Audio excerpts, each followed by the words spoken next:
첼시의 계속된 위기 속에 후임 감독, 정식 감독으로 토트넘에서 손흥민 선수와 정말 좋은 추억을 쌓았던 마우리시오 포체티노 감독이 유력하다라는 보도 저희가 이미 소개드린 바가 있는데, 사실 이제 애초에 알려진 얘기는 이제 포체티노 감독이 시즌이 끝나고 6월에 선임될 것이다. 뭐 지금도 사실 그런 이야기가 우세한데, 바로 오늘 새벽에 브렌트포드를 상대로 램파드 임시 감독이 오전 전패를 당하면서 이제는 상황이 좀 바뀌는 게 아니냐, 뭐 그런 얘기들이 나오고 있습니다. 게다가 포체티노 감독이 구체적으로 어떻게 첼시를 운영할지에 대한 계획까지 조금 이제 구성된 게 영국 현지 언론을 통해서, 공신력 있는 매체를 통해 좀 나오고 있어서 부버지 김현민 기자와 함께 최신 상황 살펴보도록 하겠습니다. 일단 포체티노 감독이 첼시를 맡는 것은 거의 기정사실화되는 분위기예요. 예, 그러니까 뭐 저번에 저희가 그러니까 그 나게스만이 이제 첼시 감독 후보에서 빠지면서 포체티노가 이제 1피고 떠올랐다까지 얘기를 한 거였잖아요. 예.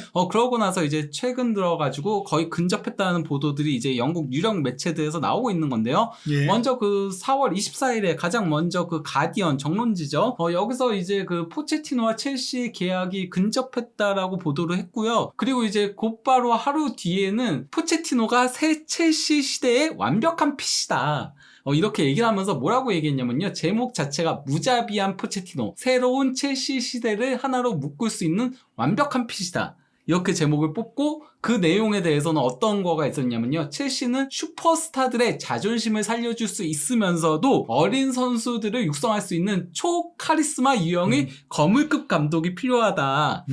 그러면서 이제 프리미어리그 안팎 지식도 있어야 하고 런던도 잘 알아야 한다. 비대의 신 1군 스쿼드에 살을 빼주고 재구성해줄 수 있는 인물이 필요하다. 거기에 포체티노가 적합하다라고 이제 칼럼이 올라온 겁니다. 지금 보시면 가디언의 뭐 스타인버그 기자라든지 혹은 뭐 하인터 기자라든지 이런 기자들은 정말 그 공신력이 높은 기자들이고, 이 정도까지 보도가 나왔다는 건 이제 다른 후보가 없이 포체티노가 계약 완료만 하면 거의 이게 발표만 남은 수준, 이 정도로 볼 수가 있고, 사실 이제 저도 스페인 언론 쪽의 보도를 봤을 때 지금 포체티노가 스페인에 살고 있더라고요. 네. 그래서 마르카의 공신력이 높은 호세 펠릭스 디아스 기자도 거의 완료가 됐다, 임박했다는 보도들을 좀 간략하게 내놨었는데, 이제 영국의 네로라는 매체들이 소개를 하고 있는 가운데 또 역시 막타에 능한 네. 로마노도 거의 유력설을 띄웠어요. 예, 그러니까 뭐 첼시와 포체티노 간의 최종 세부 사항에 대한 논의가 지금 잘 진행되고 있다. 월요일 스페인에서 장기 프로젝트에 대해 논의하는 매우 긍정적인 회의가 열렸다.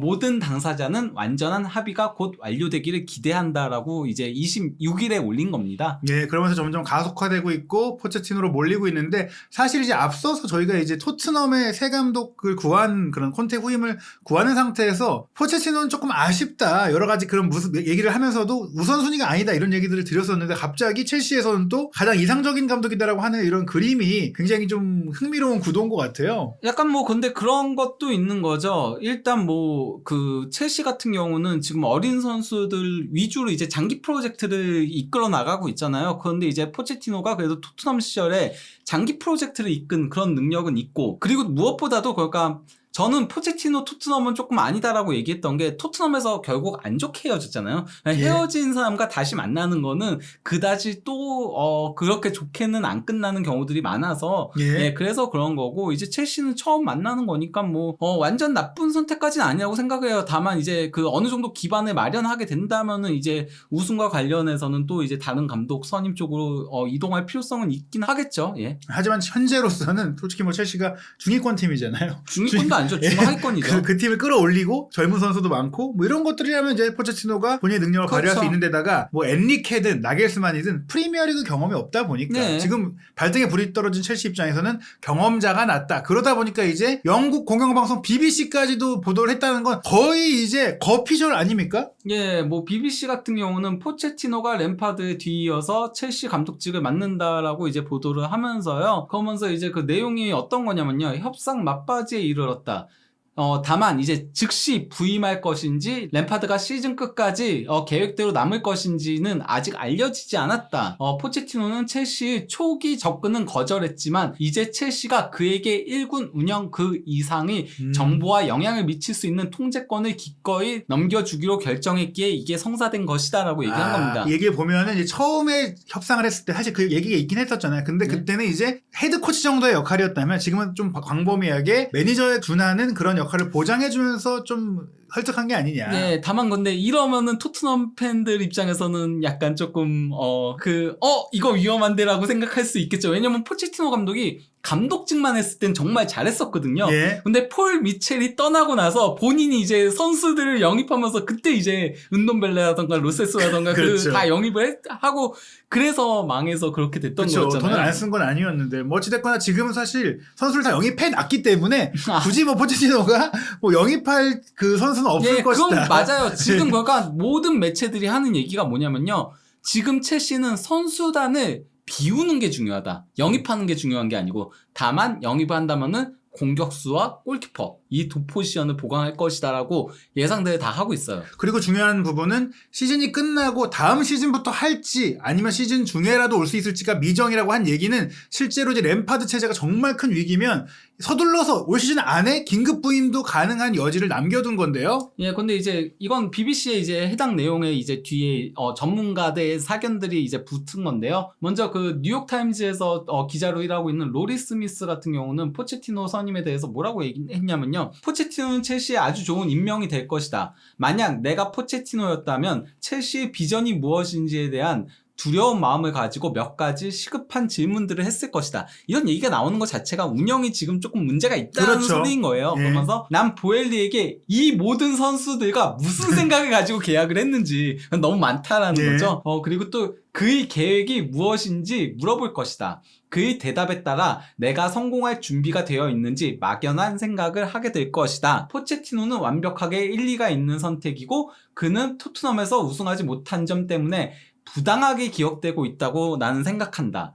이로 인해 그가 토트넘에서 했던 1의 요점을 완전히 놓치고 있다. 그는 가장 강력한 후보이고 첼시가 필요로 하는 인물이다. 진보적인 축구를 하고 젊은 선수들을 육성해낸다. 결국 이 밑에 맨 마지막이 골자인 거예요. 네, 그리고 사실 토트넘에서 우승하지 못한 부분, 물론 이제 포체티노 감독이 마지막에 한계를 느꼈다고 할 수도 있겠지만 결국에는 우승 청부사로 불리는 무리뉴라든지 콘테 감독까지도 그 미션에 실패한 것은 꼭 이게 토트넘의 무관의 그 긴 시간이 포체티노 때문만은 아닐 수 있다. 뭐 네. 게다가 뭐 워낙에 뭐 파리 생제르맹은 리그왕 우승이 보장된 팀이긴 해도 어찌됐거나 우승을 하긴 했어요. 근데 파리 생제르맹에서는 역대 가장 많은 패배를 당한 감독이었잖아요. 예, 그래서 파리 생제르맹 시절은 얘기 안 하는 게 낫고요. 예. 차라리 진보적인 축구를 하고 젊은 선수들을 육성해낸다. 이게 결국은 관건이라고 할 수 있습니다. 왜냐면은 지금 첼시는 리빌딩의 시기잖아요. 완전히 예. 갈아치우는 시기다 보니까 거기에는 최적합자라는 겁니다. 그러니까 예. 우승이 중요한 게 아니라는 거죠. 예, 뭐 그러면서 이제 뭐 본인도 사실은 토트넘에서보다는 훨씬 더 이제 많은 선수들과 풍부한 지원을 받게 될 테니 뭐 야심을 좀 갖고 왔을 것 같아요. 네. 뭐 우승을 노려볼 것 같고 또 그런 가운데 최근에 이제 램파드 감독을 비롯한 그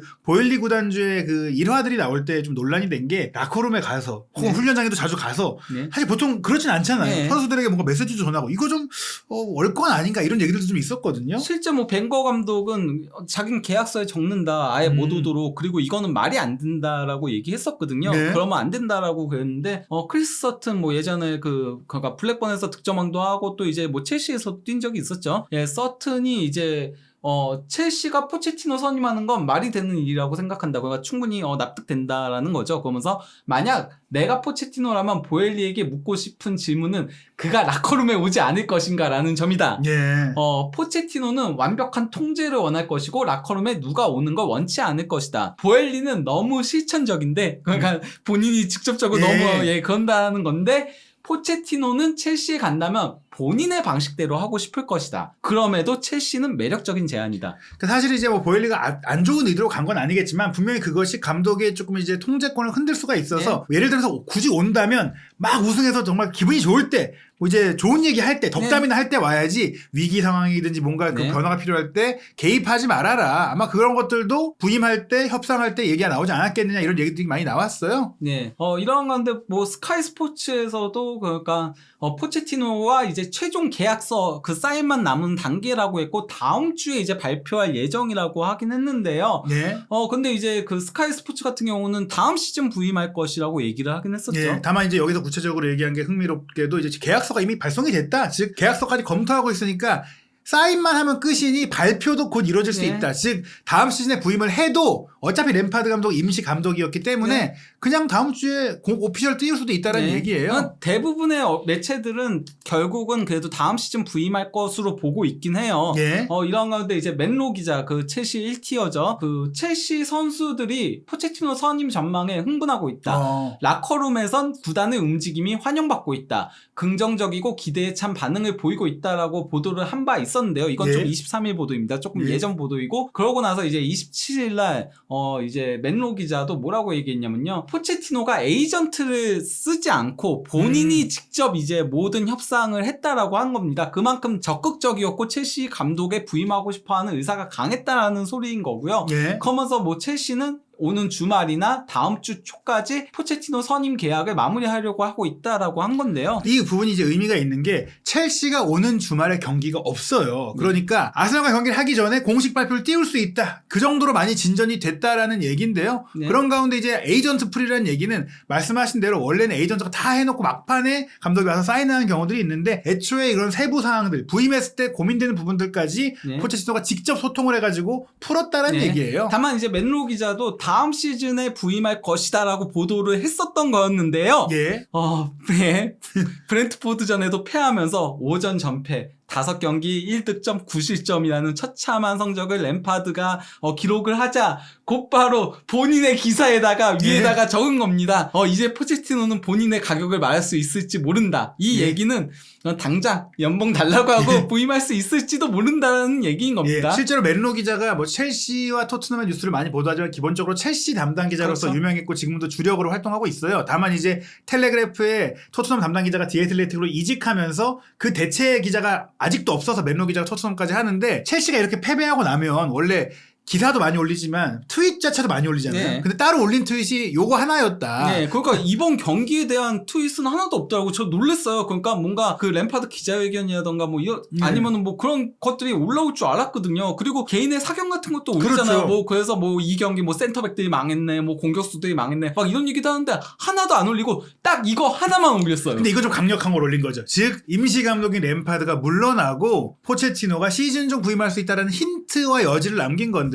이런 가운데 이제 그 맨로 기자가 25일날 이건 좀 그러니까 그 이틀 전 기사인 거죠. 이틀 전 기사에서 이제 루카쿠의 복귀 가능성에 대한 기사를 적은 거거든요. 예. 그러면서 여기 이제 뭐 간단하게 나온 거는 풀백이 중요하고 무드릭이 첼시의 손흥민이 될 것이고 예. 은쿵크의 역할 그리고 또 이제 공격수 옵션으로 루카쿠 복귀 그리고 또 이제 새로운 골키퍼가 필요하다. 이렇게 적은 건데 이 내용을 제가 그래도 조금 간략하게 소개를 시켜드리자면요. 첫 번째, 루카쿠와 대화할 예정이래요. 그리고 포터는 루카쿠를 복귀시킬 계획이었다라고 해요. 공격수 자체가 없으니까요. 예. 그리고 이탈리아에서도 현재 그 인테르 역시 루카쿠의 임대 연장은 물론 영입할 생각조차 없다라는 보도들이 나오고 있다라고 합니다. 왜냐면 루카쿠가 이번 시즌 인테르에서 좀 망했으니까요. 예. 물론 뭐 지난 시즌 첼시에서만큼 망한 건 아니지만은 부진한 모습을 보이고 있으니까 그런 거고요. 두 번째, 선수단 줄이는 게 급선무다. 그리고 세 번째, 다만 그럼에도 스트라이커와 골키퍼는 보강할 가능성이 있는데 스트라이커 보강이 안 된다면은 루카쿠가 대안이 될 수도 있고 브로야도 있다라고 하면서 여기에 대해서 이제 추가적으로 케인도 토트넘 시절에는 유망주였다. 브로야가 아직 뭐 보여준 게 없다라고 하지만은 브로야가 첼시의 케인이 될 수 있다. 그건 좀 네. 쉽지 않은 것 같은데. 아니 왜냐면은 케인은 이미 셔우도 감독 밑에서 보여줬던 게 있잖아. 그때 엄청난 득점포를 계속 쏘아 예. 올렸었잖아요. 물론 예. 브로야도 사우스햄튼에서 뭐 조금 보여준 게 있긴 하지만 그래도 그때 케인만큼의 임팩트는 미미하게 아니었어. 보여줬어요. 그렇기 때문에 예. 뭐 물론 루카쿠도 있으니 예를 들어서 사실 보엘리 군단자가 돈을 너무 많이 썼기 때문에 네. 루카쿠 정리 안 되면 그냥 써라. 약간 그 와중에서 또 루카쿠를 포체티노가 잘 쓴다면 네. 그 역시 포체티노의 가치를 높이는 또 성과가 될 수 있을 것 같아요. 네, 그러면서 이제 브로야를 키워나가면 되는 그렇죠. 거죠. 예, 예. 그 밑에서. 다만 이제 스타일적으로는 브로야와 케인은 좀 안 맞는다라고는 생각은 들긴 하지만요. 예. 그리고 이제 구스토와 은쿵쿠가 여름에 합류할 예정이다. 그리고 이제 다섯 번째, 풀백이 중요하다라고 하면서 치레가 쿠쿠렐라가 왼쪽 제임스와 구스토가 오른쪽에 설 건데, 포체티노의 축구에서 풀백이 얼마나 중요한지는 워커와 로즈, 그리고 트리피어가 토트넘과 잉글랜드 대표팀에서 떡상한 게 우연이 아니라는 데에서도 확인을 할 수 있다라고 얘기를 한 겁니다. 그러니까 이런 풀백들의 공격력도 잘 활용했고 이 선수들이 포텐을 터뜨리게 만든 만든 게 포체티노의 전술 하에서였기 때문에 사실 쿠쿠렐라도 뭐 첼시에 와서 좀 기대만큼 못 해줬고 또 제임스 대한 워낙 잘하고 있지만 뭐 지금 부상이 많은 가운데 구스토를 데려왔을 때 이 선수를 잘 쓸 수 있는 것도 포체티노일 수 있다라는 기대감이죠. 예, 그리고 여섯 번째로 풋백을 선호하지만 토트넘에서 3백도 썼었다. 실제 그랬었죠. 그러면서 손흥민 선수가 윙백 역할을 수행한 적이 있었고요. 그리고 이제 마운트가 에릭센의 위치를 차지할 수 있다라고 하면서 포체티노가 마운트의 열렬한 팬이라고 해요. 근데 마운트를 좋아하는 감독들이 많은 것 같아요. 뭐 인성도 좋고 뭐 부지런히 뛰면서 또 재능도 있다 보니까 지금 좀 솔직히 포터 감독 체제에서 뭐 고전을 했는데 마운트를 또 살렸으니 어떻게 보면 첼시는 이런 것 같네요. 기존에 있던 좀 안 풀리던 선수를 잘 좀 써줘라. 약간 이런 느낌인 것 같습니다. 그 이제 여덟 번째로 이제 그 갤러거의 에너지와 활동량을 포체티노가 감탄할 가능성이 높다라고 하면서 다만 이제 그렇게 되면 치크와 코바치치가 떠날 가능성이 높다라고 한 겁니다. 예, 뭐 코바치치 같은 경우에 나이도 있고 이제 최근에는 활동량이 많이 떨어지는 부분이 있는데다가 뭐 치크는 좀 애매한 선수로 좀 어느 자리에도 조금 이제 주력으로 쓰기가 포체티노의 스타일에는 안 맞는 것 같아요. 그럼 많이 뛰는 유형의 선수는 아니죠. 치크 같은 경우는. 그러니까 포체티노 축구에서는 많이 뛰는 게 중요하다라고 얘기를 하는 겁니다. 그렇죠. 예, 그리고 또 이제 아홉 번째로 알리의 역할은 은쿵쿠가, 손흥민의 역할은 무드릭이 맡을 것이다라고 한 겁니다. 그러면서 이제 무드릭이 현재 상당히 부진한 건 사실이지만은 손흥민도 왔을 때 적응할 시간이 필요했고 무드릭도 손흥민처럼 놀라운 속도를 타고났으며 샤르타르 시절에는 득점과 어시스트 능력이 있음을 입증해냈었다. 첼시 와서 못 보여주고 있는 것 뿐이다. 손흥민도 레버쿠젠에서 그랬다가 토트넘 와서 고전했지만은 다음 시즌부터 잘했으니까 포체티노가 그렇게 만들어줄 수 있을 것이다라고 본 거고요. 네, 사실 이제 케인 선수를 10번으로 쓴 건 포체티노가 아니기 때문에 여기서 이제 케인을 의미하는 건 루카쿠나 브로야가 정통 9번 역할을 하면서 손흥민 선수가 이제 윙포워드로서 측면에서 가운데로 치고 올라가고 이제 은쿵쿠가 알리처럼 이 선에서 이제 자유롭게 오가면서 골도 넣고 또 패스도 해주고 그 밑에 에릭센이 이제 전반적인 조율을 했는데 그걸 마운트한테 시키는 첼시판 데스크 라인을 포체티노가 구성할 계획을 이미 했다. 네, 그리고 10번으로 이제 그 스털링은 공격 세 자리 어디서도 뛸 수 있고 라커룸에서 중요한 역할을 수행할 가능성이 있다라고 한 겁니다. 뭐 베테랑이고 뭐 이제 잉글랜드 대표 선수니까요. 그래서 그렇게 얘기한 것 같고요. 그 11번째로 첼시의 가장 큰 문제인 리더십 부재는 초기에 티아고 실바와 쿨리발리에게 의존할 것이라고 했는데요. 그러면서 곧바로 이어지는 게 브라이턴에서 임대 복귀할 코리를 포파나 바디아실과 함께 중용할 것이라고 했어요. 이 얘기인 즉슨 티아고 실바와 쿨리발리를 중용하진 않을 것처럼 보여요. 그러니까 초기에는 리더십이 현재 부족하니까 이 선수들한테 조금 의존을 하다가 서서히 세대 교체를 가져갈 것이다라고 보는 것 같아요. 예, 사실 쿨리발리는 온 지 얼마 안 된 선수긴 하지만 어찌됐거나 지금 그렇게 뭐 평판이나 뭐 기대치가 좋지는 않기 때문에 다만 이제 뭐 티아고 실바가 현재 주장이고 쿨리발리가 세네갈에서 주장직을 수행하고 있기 때문에 그런 이제 리더십과 경험을 조금 불어넣어주길 기대하고 있다는 겁니다.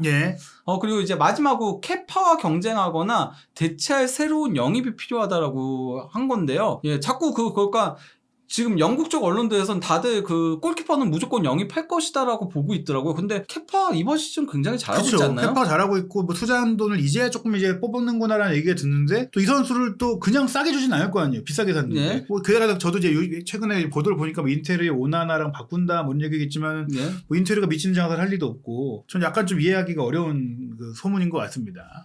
그렇게 이제 얘기를 정리해서 이제 맨로 기자가 텔레그래프에 첼시가 포체티노 체제에서 쓸 수 있는 이제 예상 포메이션을 좀 두 개를 소개를 했어요. 일단 뭐 4-2-3-1 포메이션은 토트넘 시절에 가장 많이 썼던 거였죠. 그러다 보니까 이제 최전방 공격수는 루카쿠나 브로야나 이제 아니면 새로 영입하는 선수. 그러니까 루카쿠가 떠난다라고 마음을 먹게 되면은 그러면 이제 선수를 영입하게 되는 거죠. 그리고 이제 운쿵쿠가 알리처럼 딱 이제 2선의 중앙에 위치하고 그러면서 알리가 많은 골을 넣었던 것처럼 운쿵쿠가 침투에 들어가는 역할을 할 거고 그리고 에릭센이 측면에서 플레이메이킹을 맡았던 것처럼 마운트가 이제 오른쪽 측면 그리고 손흥민 선수처럼 무드릭이 왼쪽 측면 그리고 이제 더블 볼란테는 엔소 페르난데스와 캉테 그리고 이제 좌우 풀백에는 벤치엘과 제임스 그리고 중앙 수비는 티아고 실바와 포파나 그리고 골키퍼는 케파나 아니면은 영입하는 골키퍼로 이렇게 본 거고요. 그리고 이제 3-4-2-1 포메이션에서는 최전방 공격에는 루카쿠나 브로야나 이제 영입하는 선수 그리고 2선에는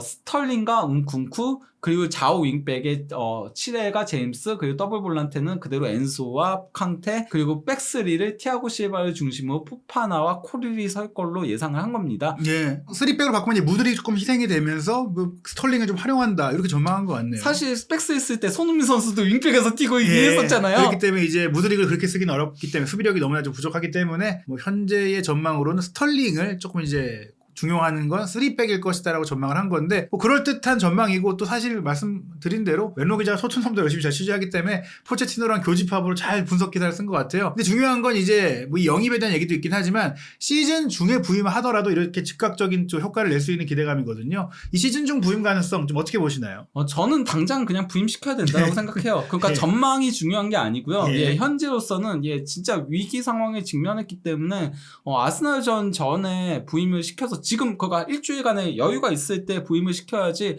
안 그러면은 그 다음 본머스전까지 바로 이어지게 되면은 그러면은 좀 정말 위기에 직면할 가능성이 높아서요. 예, 솔직히 강등될 거라 생각하지는 않지만 네. 기본적으로 램파드가 첼시에서 하는 상징성이라는 것도 있는데 네. 여기서 진짜로 다치고 끝나면은 램파드 다시 스탠퍼드 브리지 못 올 수도 있어요. 그러니까 당장 아스널 다음 경기인데 그 예. 경기 경기 지면은 6연패가 그러니까요. 되고 그러고 나서 본머스전까지는 3일 뒤에 있거든요. 그러면 예. 그때는 선임하기가 조금 시간적 여유가 없어요. 예. 그리고- 왜냐면 감독이 부임해서 훈련 기간이 필요한 거잖아요. 예. 그리고 사실 아스널전까지 지고 나면 그 압박감의 무게가 정말 너무나 심해서 본머스전도 이 자신감 있게 경기를 할 수가 없거든요. 네. 체력적인 부분도 있을 것이고 결국에는 램파드를 위해서도 이제 용단을 내려야 되지 않냐. 다만 근데 첼시 보드진들은 어쩌면은 본머스전까지 보고 왜냐면 그때는 너무 급박하니까 예. 그리고 본머스전이 끝나고 나서 차라리 포체티노를 노팅엄전에 왜냐면은 그래도 부임하는 감독이 승리하면서 가는 게 그렇죠. 분위기가 좋잖아요. 예, 그렇게까지 고려하지 않을까. 아니면 차라리